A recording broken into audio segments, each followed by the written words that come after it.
Good morning.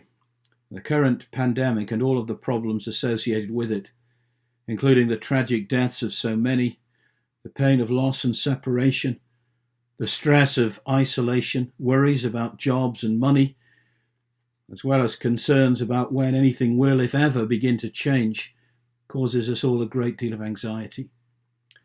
This all seems to be outside of our control. Governments try to sound positive, but no one has got this right, and no one seems to have a clear plan of what to do next. And to many it may feel that the world is descending into chaos. This morning I want to emphasize an important truth that we must not lose sight of through whatever crisis we may be facing. And that is that God, who made the world, remains committed to it and will not allow it to fall back into chaos. Let me read some verses from the book of Genesis. First from Genesis 8, verses 18 to 22. Noah went out of the ark with his sons and his wife and his sons' wives. And every animal, every creeping thing, and every bird, everything that moves on the earth, went out of the ark by families. Then Noah built an altar to the Lord, and took of every clean animal and of every clean bird, and offered burnt offerings on the altar. And when the Lord smelled the pleasing odour, the Lord said in his heart, I will never again curse the ground because of humankind. For the inclination of the human heart is evil from youth, nor will I ever again destroy every living creature as I have done. As long as the earth endures, seed time and harvest, cold and heat, summer and winter, day and night will not cease. And then Genesis 9, verses 8 to 17. And God said to Noah and to his sons with him, As for me, I am established my covenant with you, and your descendants after you, and with every living creature that is with you, the birds, the domestic animals, and every animal of the earth with you, as many as came out of the ark. I establish my covenant with you, that never again shall all flesh be cut off by the waters of a flood, and never again shall there be a flood to destroy the earth. God said, This is the sign of the covenant that I make between me and you and every living creature that is with you for all future generations. I have set my bow in the clouds, and it shall be a sign of the covenant between me and the earth. If we go back to the first chapter of Genesis, it reminds us that the world was created by the power of God's word. God said, and it was so. And we see a process. At first, there was a world that was formless and empty, covered with deep water and darkness. That state is sometimes described as chaos. Not everyone is happy with that word, but I'm not sure any other word quite sums it up. It points to something negative, to a disordered emptiness that God goes on to transform into the very good creation described at the end of Genesis 1. God saw all that he had made, and it was very good. And although we don't see it in quite that way in Genesis 1, the Old Testament sometimes pictures this as a battle in which God defeats the powers of chaos, who are represented by the raging sea and sometimes by monsters that come from the sea. We see that, for example, in Psalm 74, verses 12 to 17, which also describes creation, but in a different way. But God is my king from long ago. He brings salvation on the earth. It was you who split open the sea by your power. You broke the heads of the monster in the waters. It was you who crushed the heads of Leviathan and gave it as food to the creatures of the desert. It was you who opened up springs and streams. You dried up the ever-flowing rivers. The day is yours, and yours also the night. You established the sun and moon. It was you who set all the boundaries of the earth. You made both summer and winter. And in Job chapter 26, verses 7 to 13, he spreads out the northern skies over empty space. He suspends the earth over nothing. He wraps up the waters in his clouds. Yet the clouds do not burst under their weight. He covers the face of the full moon, spreading his clouds over it. He marks out the horizon on the face of the waters for a boundary between light and darkness. The pillars of the heavens quake aghast at his rebuke. By his power he churned up the sea. By his wisdom he cut Rahab to pieces. By his breath the skies became fair. His hand pierced the gliding serpent. These pictures emphasize God's power and his ultimate victory over those forces of chaos. And now going back to the Genesis account, we know what happened next. God's good creation was spoilt by human sin. Adam and Eve chose to disobey God and reject his plans for their lives, and instead choose to go their own way. They wanted to become like God. They broke free from God and they took control of their own lives, thinking that they knew what was best for them. And so sin came into the world, and the human race has been affected by it ever since. And things got worse. Adam and Eve disobeyed God. And then in Genesis 4, we read how their son Cain became jealous and angry with his brother Abel, and that led to the first murder. Now, as we know, Cain tried to cover up what he'd done. At least he was ashamed of his sin. However, a few verses later, a descendant of Cain also committed murder. But instead of trying to cover it up, he boasted about it. Sin was spreading and becoming more serious and more blatant. By the time we come to Genesis 6, things were about as bad as they could be. In Genesis 6 verse 5 we read, "The Lord saw how great human beings' wickedness on the earth had become, and that every inclination of the thoughts of their heart was only evil all the time." And that is followed by some of the saddest words in the Bible in chapter 6 verse 6. "The Lord was grieved that he had made human beings on the earth, and his heart was filled with pain." And what followed was the flood. God's very good world had become bad because of the sin of people, because of their selfish desires, because they chose to go their own way, and worse, because they tried to become like God. And of course, human beings are doing that all the time.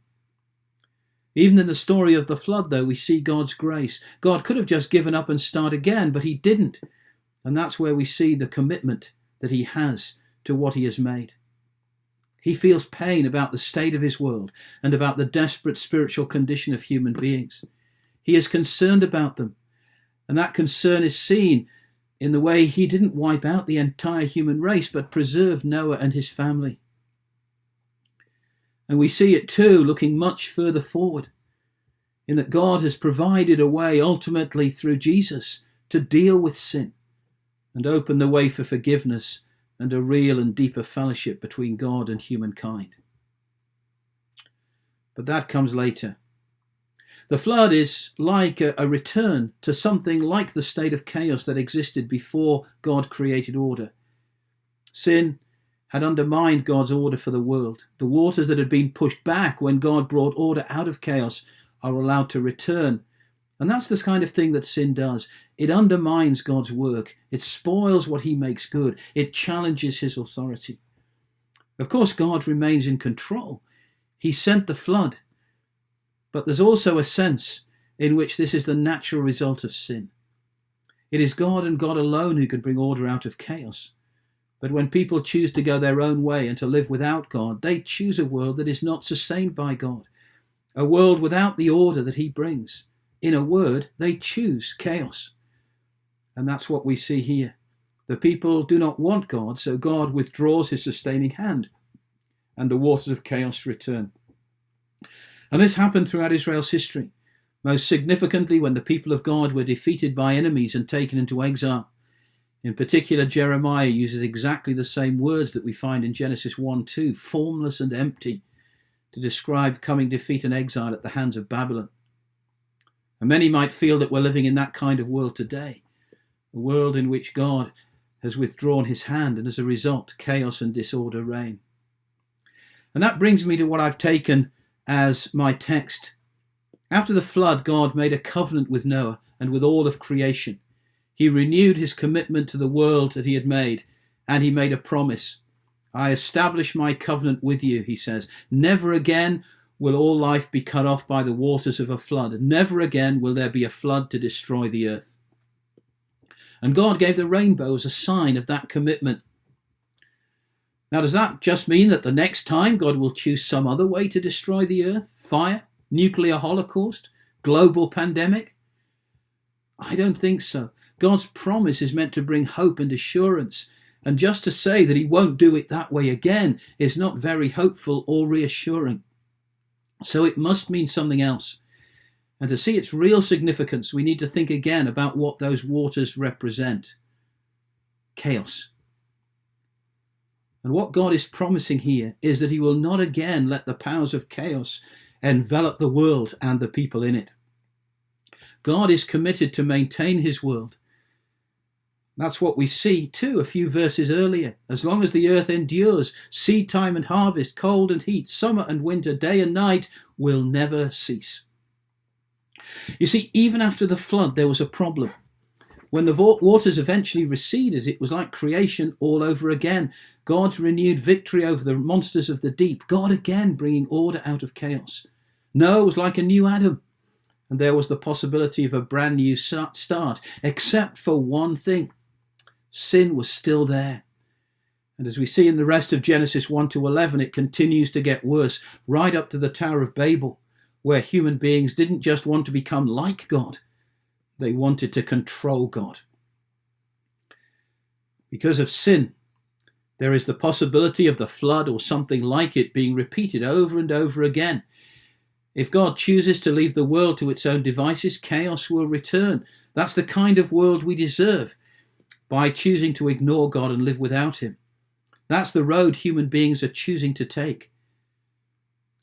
And God would be justified in letting us go that way. But he doesn't. Whatever human beings deserve, God's commitment to us and to the world means that he will not stand back. He will not again allow the waters of chaos to overflow the earth. He will not allow chaos to take over. Things may sometimes look grim, as when Israel was taken into exile, as we may feel that things look right now. But God, who in the beginning brought chaos, order out of chaos, and light out of darkness, is still at work to do the same in the lives of his people today. In today's world, there is so much chaos, and we need to hold on to that hope. God is in control, and he will not withdraw and leave us to our own devices. Now, God does not ignore or overlook our sin. He does not pretend it's not there, but he has chosen another way of dealing with it. After the flood, as we read, God says, I will never again curse the ground because of humankind, for the inclination of the human heart is evil from youth, nor will I ever again destroy every living creature as I have done. Now that expression, the inclination of the human heart is evil from youth, is very like the one in Genesis 6:5 that preceded the flood. Every inclination of the thoughts of their heart was only evil all the time. And what that says is that after the flood, people are still the same. Human beings haven't changed. But God's way of dealing with them has. People's sin hasn't changed. But God will not again destroy the world in the same way. That other way of dealing with sin is, of course, through Jesus. God's commitment to his world and his people will be fulfilled through Christ, through his death on the cross and through his resurrection from the dead. Of course, there'll still be judgment on those who refuse to accept his free gift, but for those who do, there is the promise of forgiveness and eternal life with him forever. But let me reiterate, this picture of God's victory over the monsters of chaos is repeated in the Bible. It is used to demonstrate God's victory over the enemies of his people, those things that are opposed to them, that cause crises in their lives. The same language is used to describe God's victory over the waters of the Red Sea when he set Israel free from the Egyptians. And as I have said, when the people were taken into exile in Babylon because of their sin, the people felt again that their world had descended into chaos, but God was able to step in and transform that chaos and to bring to his people order, peace, restoration, renewal, and a new life. The truth is, there will be trouble in the world. We are part of a fallen creation. In Romans 8:21 and 22, we're reminded that creation is subject to frustration and decay, and that is a sad fact of life.